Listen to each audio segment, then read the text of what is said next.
Y ya presentamos a nuestro invitado de este viernes de entrevista en profundidad. Nos acompaña Roberto Ampuero, ex canciller, ex ministro de Cultura, ex embajador, destacado escritor.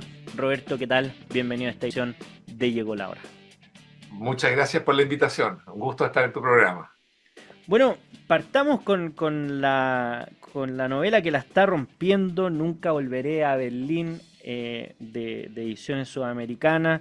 Este nuevo libro, cuéntanos un poco, introdúcenos sobre de qué se trata este libro.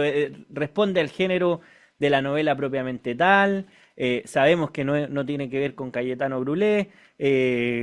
Cuéntanos un poco de esta nueva novela, Roberto. Bien, es una novela que gira en torno a Erich Honecker.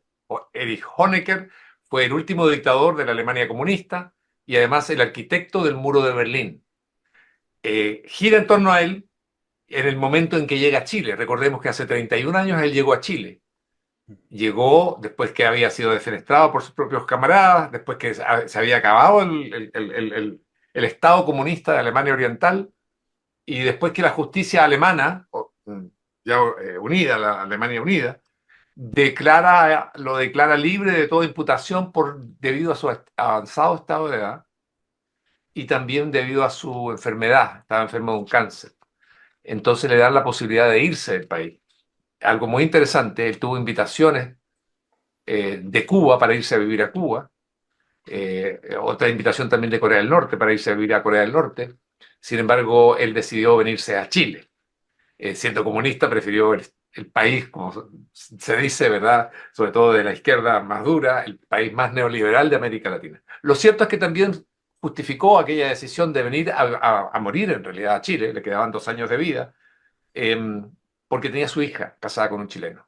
Ah. Esta etapa fue muy importante en Chile, pero la hemos olvidado, no la hemos analizado lo suficiente, porque estaba Chile en ese momento en el comienzo del proceso de democratización. Bueno, llega a Chile, Honecker, ese es el momento que me interesa, pero él está allí dentro de la novela, como personaje histórica, pero dentro de personaje histórico, pero dentro de la novela, se encuentra con dos personas, con un chileno que vivió en Alemania Oriental, que vivió detrás del muro, que hablaba alemán y que lo habían contratado los asesores de Honecker para que fuera su traductor para las cosas más básicas de las necesidades de él y su señora. Ujú. Y por otro lado llega una alemana oriental a Chile, que ella es periodista, que quiere entrevistar a Honecker.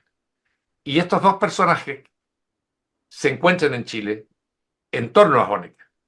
Pero lo que desde un comienzo queda claro para los lectores es que estos dos personajes fueron pololos, fueron novios, fueron amantes en la Alemania Oriental y que no pudieron, digamos, consumar su amor y viajar a Occidente simplemente porque el chileno sí tenía un pasaporte chileno y al final pudo salir de Alemania Oriental, pero ella, por ser alemana oriental, obviamente no podía salir del país hasta que no jubilaran, es decir, hasta que no llegaron a los 65 años. Allí es donde arranca esta novela, una, una novela que combina lo político, histórico, real, con algo que también es real, pero que es generado por la ficción, por la novela, de este amor imposibilitado, este amor imposible por factores de tipo político, por el muro de Berlín, por Honecker, que está allí, enfermo ante ellos, el victimario, y ellos son las víctimas. ¿Qué hacemos? ¿Qué se hace en esos casos? ¿Te vengas? ¿Perdonas? ¿Olvidas? ¿Haces como que no pasó nada? Ahí comienza Nunca volveré a Berlín. Y ahí, en ese sentido, cuando tú dices que una época como poco reflexionada para nuestro país, en tu opinión, ¿qué significó para Chile la llegada de Erich Honecker? Porque claro, estábamos en plena transición, estaba en duda verdaderamente como si es que los partidos de la concertación estaban alineados con la Alemania o la socialdemocracia o con la Alemania detrás del muro. Entonces, ¿tensionó eso el ambiente político o qué significó para nuestro país la llegada de él? Mire, yo creo que es una situación bien compleja que decidimos de alguna forma, y eso lo dejo a la especulación, al análisis, silenciar, callar, dar vuelta a la página. Pero tiene que ver con la etapa que es el inicio de la democratización de Chile. No hay que olvidarlo. Y en ese momento, con la llegada de Honecker, tenemos en Chile una situación única en el mundo. No ocurrió en ningún otro país del mundo lo que pasó en Chile, que llegara a otro país un ex dictador, en este caso comunista, a residir allí. Y en el caso de Chile era particularmente interesante porque teníamos de pronto a dos, vamos a decirlo así, dos personajes icónicos de la Guerra Fría. Por un lado, a Honecker, ya defenestrado; por Claro. otro lado, a Augusto Pinochet, que ya no estaba en el poder. Curiosamente, ambos estuvieron alrededor de 17 años en el poder. Bueno, Chile, que está surgiendo y naciendo la democracia, se encuentra de pronto con dos personajes, ¿verdad?, que son antitéticos, obviamente, y que yo creo, pero eso está, digamos, queda al análisis de las personas y de quienes son especialistas. Creo que en ese momento a Chile se le abrieron las puertas para entenderse mucho mejor, porque eran dos personajes repudiados por el sector opuesto, pero que al mismo tiempo, de una u otra forma, estaban exigiendo el mismo trato para ellos dentro de un país democrático como Chile. Creo que esa fue una oportunidad que se perdió y que merece ser analizada y que marcó en gran medida lo que ha sido la transición chilena y el tono y las conversaciones de la transición chilena. Pero también creo que, creo que aquí surge una posibilidad de avanzar recurriendo a la historia. Y creo que en ese momento también fue muy difícil para Chile, porque en realidad el presidente Patricio Aylwin, un gran presidente, y sectores que se identificaban con él, con pensamiento democrático, con pensamiento basado en la libertad de las personas, no era cómodo para un gobierno como el del presidente Boric recibir al arquitecto del muro de Berlín, donde fallecieron más de 300 personas acribilladas, donde miles quedaron heridos, donde miles fueron detenidos por tratar de cruzar el muro simplemente. Traer ese personaje a Chile fue muy complejo, pero tuvo que aceptar la presión al final de las izquierdas dentro del gobierno, que sentía algo fundamental, una gratitud ilimitada por el dictador Erich Honecker. Y que recordemos que alrededor de 2.500 personas vivieron, chilenos vivieron en Alemania Oriental. Yo también estuve viviendo en Alemania Oriental, 2.500 personas.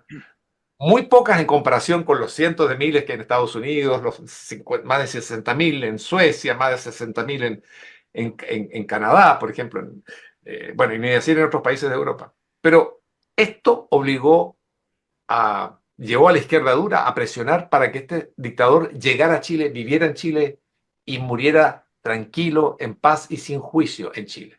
Ese es un tema que desapareció. Fíjense, si ustedes hablan con mucha gente, la gente no sabe ni recuerda, los jóvenes no saben simplemente, que nosotros fuimos el único país del mundo que recibió, celebró, algunos, muchos lo celebraron hasta el final, a un dictador como Honecker, el hombre que construyó el muro de Berlín, que tuvo a su cargo la construcción del muro de Berlín, donde, Claro. insisto, murió tanta gente acribillada, y que fue el último dictador de Alemania comunista. Y ahí cuando nuestro país decide extenderle esta invitación a Erich Honecker, se tensionaron las relaciones con el mundo occidental, con Alemania en particular. ¿Qué significaba también para el mundo esta situación particular que tú describes, que un país extranjero recibe a un dictador de otro país? Sí, bueno, de partida para Chile era complejo, porque las fuerzas que estaban en la moneda entonces se habían declarado enemigas de lo que designaron y siempre denunciaron como la dictadura, ¿verdad? Militar de Augusto Pinochet.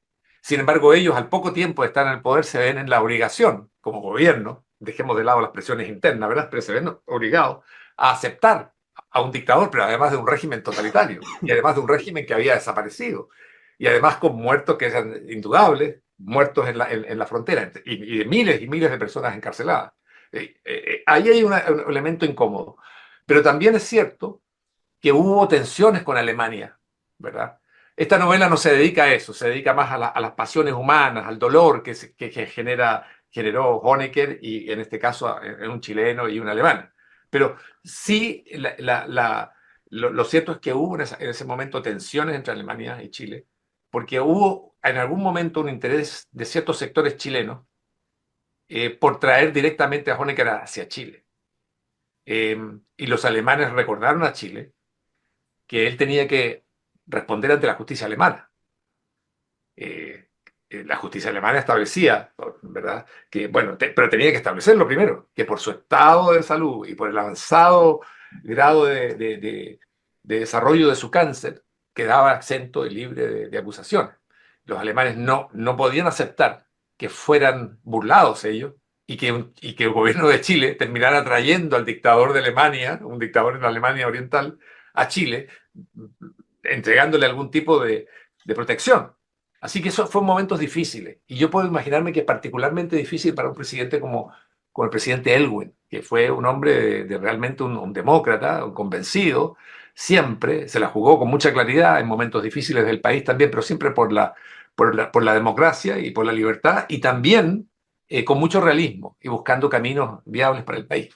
Fue muy difícil para Chile en esos momentos, porque Alemania además era un gran, y sigue siendo desde luego un gran aliado de Chile, y este señor lo que representaba a un Estado que ya estaba desaparecido y que, bueno, era un paria en el mundo, porque si usted mantiene durante 28 años,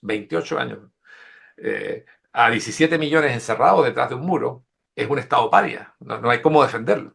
Esa es la verdad, por muchas gratitudes que usted pueda tener con el dictador, ¿verdad? En términos personales o como partido, pero no hay cómo defenderlo. Fue un problema muy difícil para Chile. Creo que en ese momento, si se hubiese hablado mucho más con respecto a la situación que se había creado con la llegada de Honecker, con la existencia también de Pinochet en Chile, si se hubiese conversado más y a fondo, hubiésemos tenido otro tipo de inicio de transición en Chile, con más realismo, con más concesiones por lado y lado, y a lo mejor nos habría ayudado a superar temas que yo sé que son difíciles de superar, pero hubiésemos podido enfrentar todos los temas que hoy siguen pendientes en Chile de una forma, yo diría, más nacional, en el sentido de buscar acuerdos nacionales también, en algunos aspectos son críticos. Oye, Roberto, y a propósito de la figura particular de Honecker, ¿cuál es su rol cuando llega a Chile? Es una persona que está completamente retirada, una persona que reflexiona respecto a su rol anterior, hay una especie de o reconocimiento de lo que se hizo o arrepentimiento, o en qué llega, en qué estatus llega a nuestro país, porque claro, está en una situación de enfermedad que terminó siendo terminal, ¿verdad? Pero estaba en un estado de lucidez. Lo digo pensando en que esto murió hace aproximadamente 30 años. Para los que tenemos 30 años, es difícil también como entender la dimensión de ese personaje en nuestro país. Fíjate que el 29 de mayo, hace 30 años, falleció Honecker. Y Honecker llega en estado de lucidez. Él está muy, muy claro en todo esto. Honecker fue muy claro siempre hasta el final, y desde Chile, que no se arrepentía de nada. No. Los equivocados eran los otros. Los alemanes eran los malagradecidos, que lo habían defenestrado. Los malagradecidos eran sus camaradas, que lo habían sacado del poder. El traidor a la causa del socialismo era Gorbachev, porque había renunciado al socialismo. Él hubiese querido seguir adelante. Eh, Él tomó la decisión en un momento de optar por la solución, digamos, china, de aplastar militarmente a a las masas que pacíficamente se manifestaban en Alemania Oriental. Sin embargo, hubo, y es muy interesante, yo he estudiado mucho este caso, hubo generales del ejército de la Alemania Oriental que se opusieron, porque al ver las masas, miles, cientos de miles de personas en las calles, marchando pacíficamente, para un militar, de verdad un militar, es muy difícil poder aceptar la orden viniendo de su presidente o de quien sea, de disparar contra esa gente que estaba constituida, esas masas por familias, por niños, por padres, por ancianos, que lo único que querían era la libertad, poder votar y cruzar el muro. Entonces, para Honecker, él estuvo muy lúcido y él se da cuenta de lo que ha ocurrido, trata de defenderse, es capaz de desafiar hasta el último día a Gorbachev, que al final, ustedes saben, Gorbachev exigía que se reformaran los países comunistas o si no eso iba a terminar.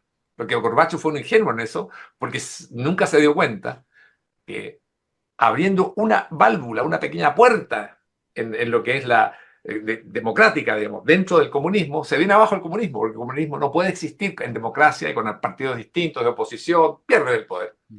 Pero Gorbachev llegó acá sin arrepentirse jamás, su señora tampoco. Su señora tuvo acá la osadía de afirmar, terrible, la crueldad, de afirmar que aquellos que habían muerto en la frontera eran unos estúpidos por haberse atrevido a desafiar aquello y intentar saltar el muro.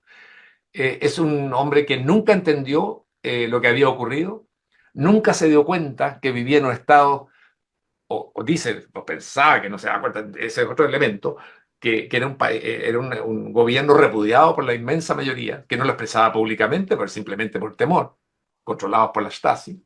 Todos estos son elementos de la realidad, ¿verdad? Y que ha demostrado que al primer momento en que se produce una debilidad, gracias a que Gorbachev empieza a cambiar su estrategia de apoyo a los países comunistas de Europa del Este, existe la posibilidad de salir a manifestar en las calles y exigir libertad, poder cruzar el muro, elecciones libres. Y sale todo el mundo, millones salen a las calles a exigirlo. Y se desploma esto, muy importante. En Alemania Oriental se desplomó el comunismo y en casi toda Europa del Este se desplomó el comunismo sin que hubiese un disparo, salvo en Rumanía, sin que hubiese nadie que arrojara una sola piedra, nadie que quebrara una sola vidriera, ni nadie que quemara un solo auto. Alemania Oriental, el caso de la República Checa, lo que Checoslovaquia entonces, fueron como se llamaba revoluciones de terciopelo, pacíficas, sin violencia, pero decidido un pueblo entero ya está cansado de vivir bajo el comunismo. Honecker llegó acá sin arrepentirse de nada, nunca se arrepintió de nadie, de ningún muerto siquiera. Estamos conversando con Roberto Ampuero, destacado escritor, a propósito de su nueva novela, Nunca volveré a Berlín. Vamos a seguir conversando con él, pero nos tenemos que ir a una breve pausa y volvemos con más. Llegó la hora. Y seguimos la conversación con Roberto Ampuero, escritor, ex ministro de Cultura y de Relaciones Exteriores, ex embajador en México y en España, conversando a propósito de su nueva novela Nunca volveré a Berlín. Una pregunta, Roberto, ¿cuál rol te parece que cumple la mujer de Erich Honecker? Porque, bueno, vivió mucho más tiempo que Erich Honecker. Tuvo un rol en varios actos en nuestro país y tenía una relación más o menos estrecha, según lo que dan a conocer los medios de comunicación, al menos con la expresidenta Bachelet y la mamá de la presidenta Bachelet, Ángela Ageria. ¿Cuál es el rol de Margot Honecker en particular? Bien. ¿Me permite, José Francisco, decir algo que quiero Sí, por que es favor. muy importante para los lectores? Lo que pasa es que mi nueva novela, Nunca volveré a Berlín, se agotó a los 10 días de haber aparecido. Sí. Y muchos lectores reaccionaron diciendo, ¿cuándo aparece la segunda edición? Eh, bueno, la segunda edición ya está, quiero avisarlo, está en todas las librerías en Chile, así que ya pueden contar con que van a encontrar el libro Nunca volveré a Berlín. Eso quiero decirlo porque me llegaron muchos mails, muchos llamados telefónicos de gente que me decía, por favor, quiero leer el libro, porque ¿qué pasa? Que se agotó y no lo reponen. Ya se resolvió el tema, quiero decirlo. Oye, hay Margot, una anécdota, Roberto, porque cuando lanzamos la librería Cultura y Política, tú nos acompañaste amablemente ese 6 de abril y fue ahí donde viste por primera vez impresa ¿verdad? tu novela y de hecho Así es. se la firmaste a mi papá, que fue a comprar el Es libro, verdad. así que Sí. queda para el anecdotario de la librería de todas maneras. La primera, claro, la primera copia que yo firmo y la primera vez que veo el libro impreso fue allí en tu librería y la firmé exactamente para tu padre que estaba ahí en primer lugar. Sí, no lo olvidaré. Y después me encontré, bueno, y tampoco me empaté de nuevo con el libro porque andaba por aquí y para allá. Y me tuvo que ir a Buenos Aires y en la Feria del Libro de Buenos Aires me encuentro con mi libro. Entonces lo veo y ahí me pasan unas copias que me dicen, llévatelas para que tengas tu libro en la mano. Así que andaba con una edición española, perdón, con una edición argentina, y después me encontré con una edición uruguaya de Nunca volveré a Berlín. Así que, pero ya me llegó también mi libro, porque ya apareció las nuevas ediciones, ¿verdad? Claro. Edición chilena de Nunca volveré a Berlín. Así que ha sido difícil para mí como autor empatarme con el libro, pero me alegra mucho que el libro ya esté, el libro está en todas las librerías de Chile y también en otros países de América Latina que tienen tiempos distintos de aparición, así que tranquilo. Pero volviendo a Margot Honecker, mire, la señora Honecker, los dos personajes, Erich Honecker y Margot Honecker, son personajes realmente en alguna medida de novela. Lo que pasa es que no los conocimos.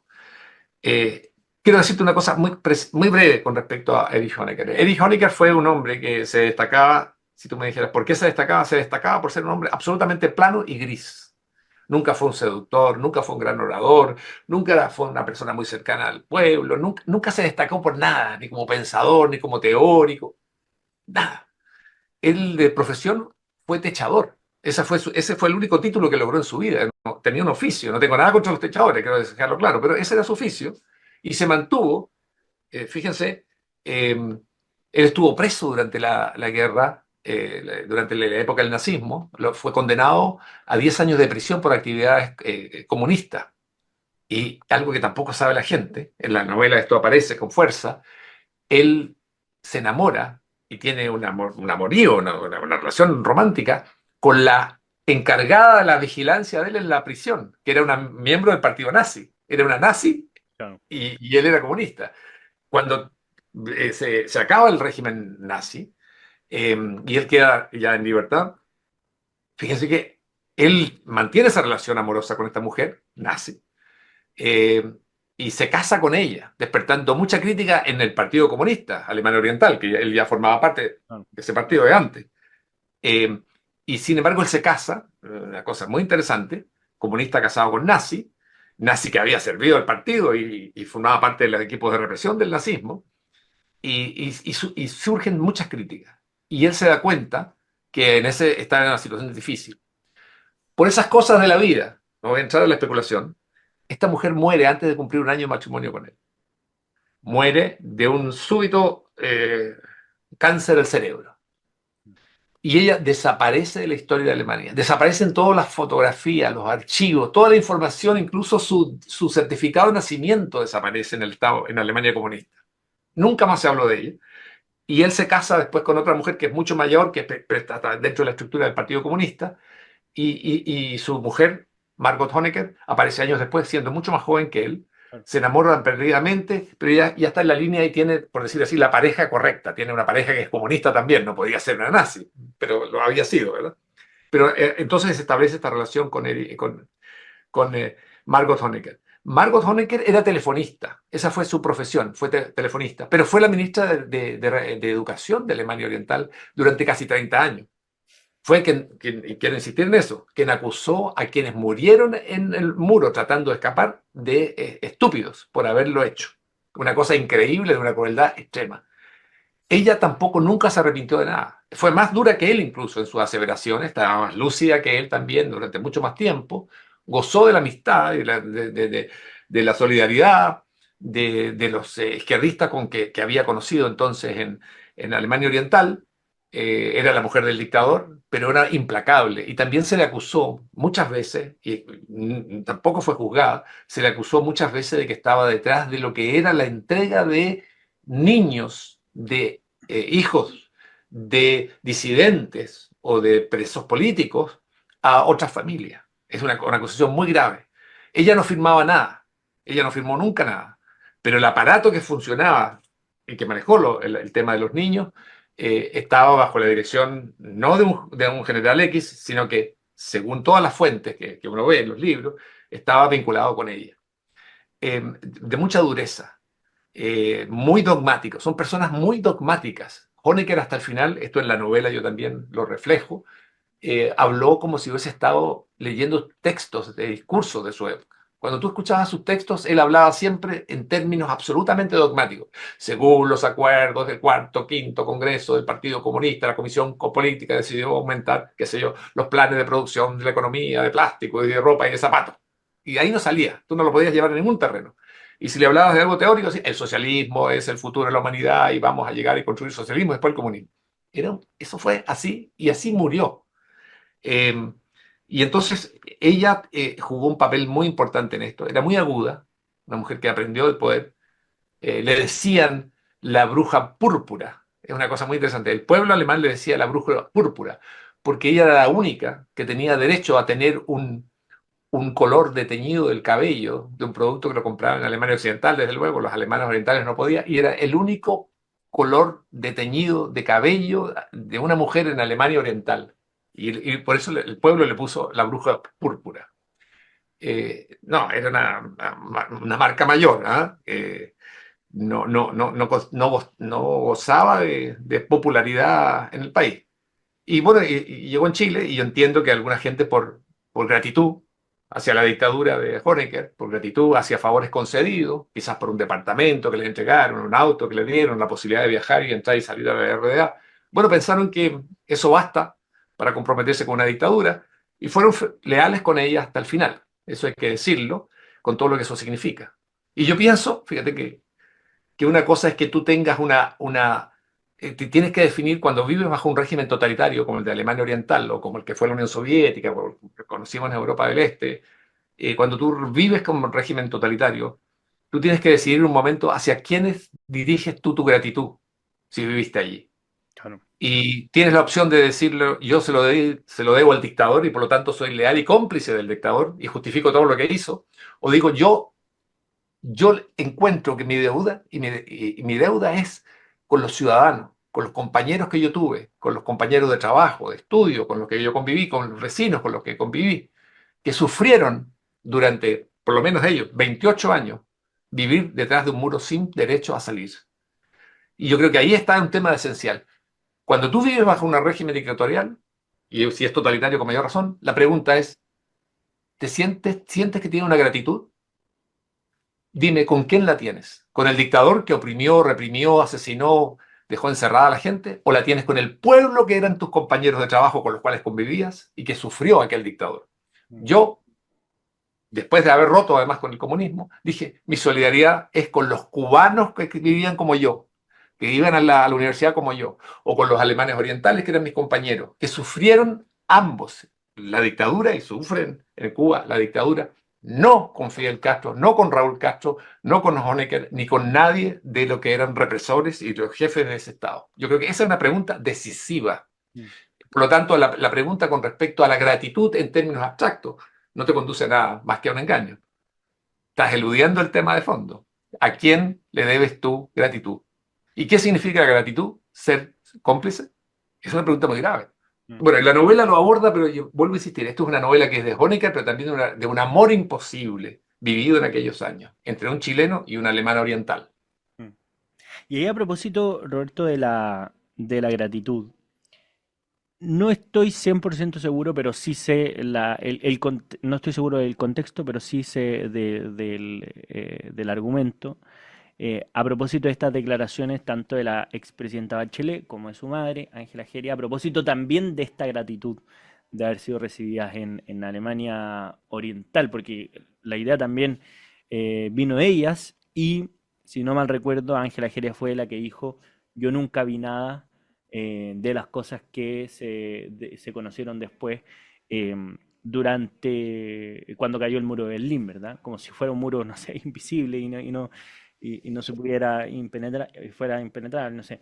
Em, ¿Qué te parece que personas que llegan a este nivel, que son símbolos, en particular expresidenta Bachelet, como símbolos democráticos, que están en organismos internacionales, que exista esta como gratitud ciega em, y un poco cómplice también, por qué no decirlo, Sí. respecto a este tipo de regímenes? Sí, mira, yo no me voy a referir con respecto a Ángela Geria, a quien yo conocí hace muchos años, incluso antes, bajo el gobierno de Allende. Mm. Estuvimos en la misma universidad, con la que mantuvimos una relación de mutuo respeto, a pesar de que sabíamos que pensábamos diametralmente opuestos, en forma opuesta, con respecto a lo que son las dictaduras, ¿verdad? Eh, y ella falleció. Y con respecto a la presidenta Bachelet, no me voy a referir a ella en este caso concreto. Sí quiero referirme al tema. Ujú. Cuando uno vive en un régimen totalitario, aunque sea en chino o en ruso, te das cuenta como ser humano que amas la libertad, que no estás viviendo entre gente libre. Pero además, en Alemania Oriental, lo básico era que te dabas cuenta, porque era como vivir en Santiago, y que una muralla, un muro que tenía más de 3 metros de altura, resguardados por perros, por guardianes, por torres de vigía, por campos minados, por armas de autodisparo automático, por rejas, ¿verdad? Te dabas cuenta, en algún momento del día, si vivías en Berlín, tenías que encontrarte con ese muro y doblar, ¿verdad? Porque los buses doblaban, porque el tranvía doblaba, porque el metro no podía seguir. y porque tus vecinos te comentaban que existía el muro, a menos que no hayas escuchado nunca a los alemanes orientales. Eh, Tienes que haber dado cuenta que estabas viviendo en una prisión. Alemania Oriental fue, por lo menos durante 28 años, desde que se construyó el muro en 1961, una cárcel, la cárcel más grande de Europa, con muros de prisiones de alta seguridad, en el sentido de que son imposibles escapar de ellas, y si tratas de escapar, mueres, como ocurrió con muchos alemanes orientales. Entonces, yo creo que es muy evidente y cuesta imaginarse, y yo vivía allá, yo vivía la vida real, nunca tuve departamento, ni casita, ni nada de eso, ni automóvil, ni nada en Alemania Oriental. Yo era un simple estudiante y vivía en una pieza de un internado de universidad, de la Humboldt University. Así que yo viví con la gente, yo hablaba alemán desde niño, me entendí con los alemanes, y lo primero que un alemán oriental te contaba, con un poquito de confianza ya, con una cervecita, más que nada, la pregunta que te hacían: ¿por qué me pasa esto a mí? ¿Por qué me toca a mí vivir detrás de un muro? ¿Qué he hecho yo? ¿Qué culpabilidad tengo en todo esto? Si yo no puedo ser castigado por toda mi historia, por la historia de mi país, que no puedas cruzar allí, al otro lado de estas dos calles. Y jóvenes que te decían: yo te envidio, Roberto, te envidio que tú hayas podido ver de Occidente, que hayas visto el mundo libre. Yo nunca podré salir de acá hasta que cumpla 65 años. Si tú no tuviste nunca la posibilidad, viviendo en Alemania Oriental, de entrar en una conversación íntima, real, de confianza total, con un alemán oriental, con una alemana oriental, entonces no te diste cuenta de dónde viviste. Y para mí es muy difícil que no hayas podido sentir la tristeza, el sentirse discriminado absolutamente hasta cumplir 65 años y vivir bajo un estado de una verdad única, donde solamente había, de todos sabemos, el totalitarismo es eso, una visión en el Estado y en la sociedad y dentro de las casas y en privado. Entonces, para mí es muy extraño. Y quiero, para cerrar esta parte, a mí me parece impresionante que alguien no se haya dado cuenta que vivía bajo un régimen totalitario, por favor, que eso yo, escucharlo es duro, ¿va? Es duro.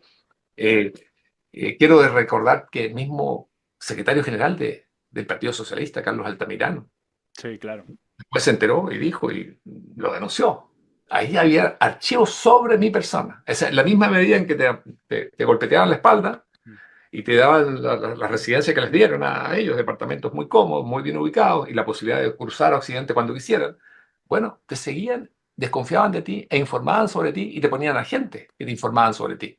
Ahí están los archivos. Cada uno lo podía ir a buscar. Mm. Yo tengo los míos, los que me entregaron, sobre la información que había sobre mi persona, por gente que yo conocía. Algunos eran chilenos, otros eran alemanes. Pero es un caso de miles y de miles. Entonces, incluso las personas que nunca se dieron cuenta que vivieron en la RDA bajo un régimen totalitario, yo las invitaría siempre: está la institución alemana, se les puede pedir, tú entregas tu nombre completo, tus datos, la época en que viviste, y ellos te envían los informes que existían sobre tu persona. Qué increíble. Oye, Roberto, y quería pasar a un tema que está relacionado también, pero es a tu labor de escritor, porque antes del programa nos comentabas cómo se venía tu agenda y era una cuestión bastante abrumante, pero vas a lanzar el libro Nuestros años verde olivo, entiendo que en República Checa, eh, Sí, que sí. se traduce al checo. ¿En cuántos idiomas ya está nuestro Años Verde Olivo? Y cómo te parece qué te parece la recepción, que esté en tantos idiomas, que haya sido fuente de inspiración para tantas personas? Sí, mire, en primer lugar, eh, es muy interesante esto, ver lo que es la gestión y la labor de un escritor. Un escritor necesita la soledad, la tranquilidad, el aislamiento para escribir. Y eso es lo que te hace feliz y es lo que me hace feliz a mí, poder escribir y llevar, ¿verdad?, a la ficción ideas que tú de una u otra forma planteas, situaciones, destinos humanos. Pero llega otro momento que es diametralmente opuesto a esto, que es el salir a presentar tu novela, viajar por muchos países, por muchas ciudades, encontrarte con tus lectores. Son viajes agobiantes porque al mismo tiempo tienes la prensa, pero son interesantísimos al mismo tiempo, son extenuantes porque vas de un lugar a otro, a una ciudad a otra, vuelas de un país a otro y hablando siempre el mismo tema. de alguien que no quiere hablar de sí mismo, pero siempre vuelves al tema por la prensa y por los lectores. Pero es también grato, porque de otra forma tú nunca ves a tus lectores. Mm. Me pasó ahora en Buenos Aires, de nuevo, que llegó alguien con todos mis libros, llegó todos los libros, todos los tenía todo coleccionado. Y te traen, otros te traen muchos libros tuyos y piden la firma, y tú lo haces con mucho gusto y quieres saber qué es lo que le atrae, por qué me siguen y por qué han estado leyendo. Bueno, todo eso es fascinante, pero es muy distinto. Son dos etapas. Esto Claro. del escritor que escribe en soledad y el escritor que sale a conversar con sus lectores y también con la prensa y con los medios. Entonces son fascinantes. Ahora, eh, yo tengo una gira, la grande en realidad, es por Nunca volveré a Berlín, que ya en Chile va a tener al final como 10 a 12 presentaciones distintas en varias ciudades, también del sur, de Puerto Montt, Valdivia, sí, Valdivia, Temuco he estado ya, también en Concepción. Vuelvo a Concepción a hacer las presentaciones, en Valparaíso, hasta en Olmué, una gran presentación con más de 150 personas. Qué increíble. Notable, me pasé firmando ahí el libro. Entonces, todo esto va acompañado con respecto a mi nueva novela, Nunca volveré a Berlín, con presentaciones en América Latina.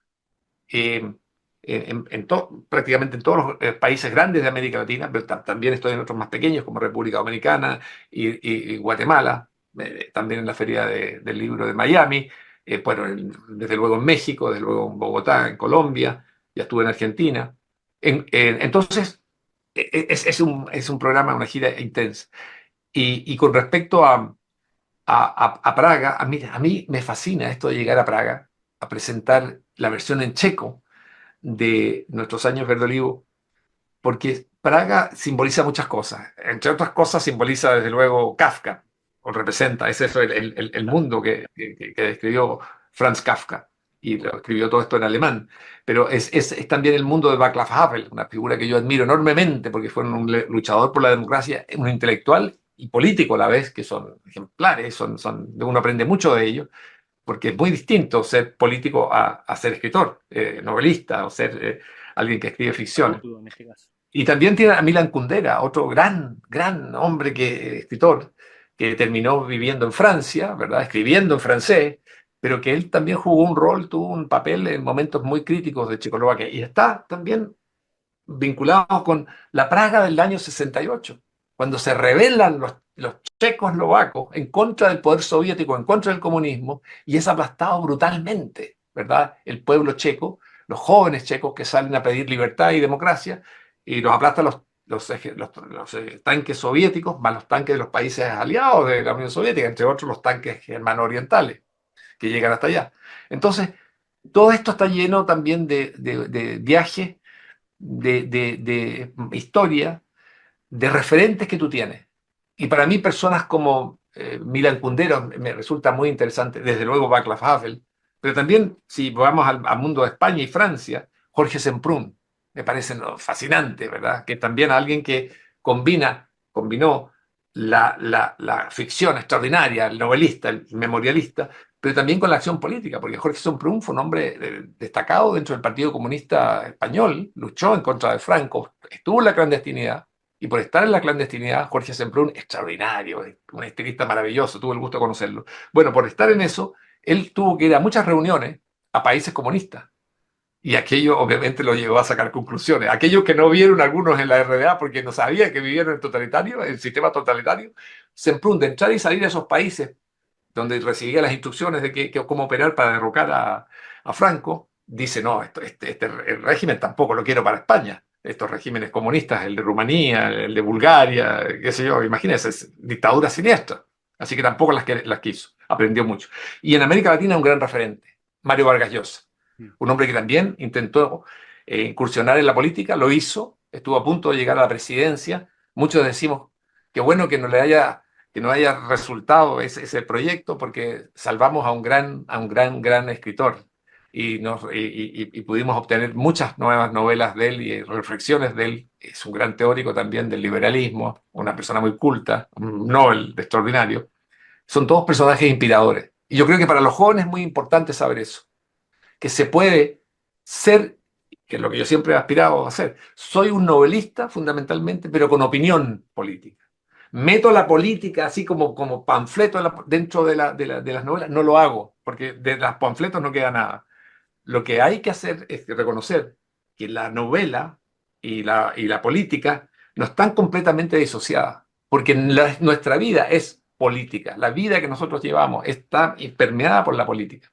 Por lo tanto, es posible proyectar también la política en las novelas sin que caiga en un panfleto ni en una novela que es absolutamente política y se refiere a lo político y muere en ello.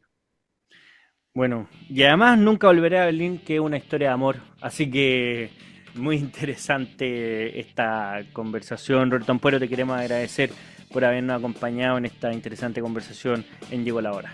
Muchas gracias, José Francisco. Un placer. Un placer también. Y nosotros nos vamos, volvemos en un par de minutos.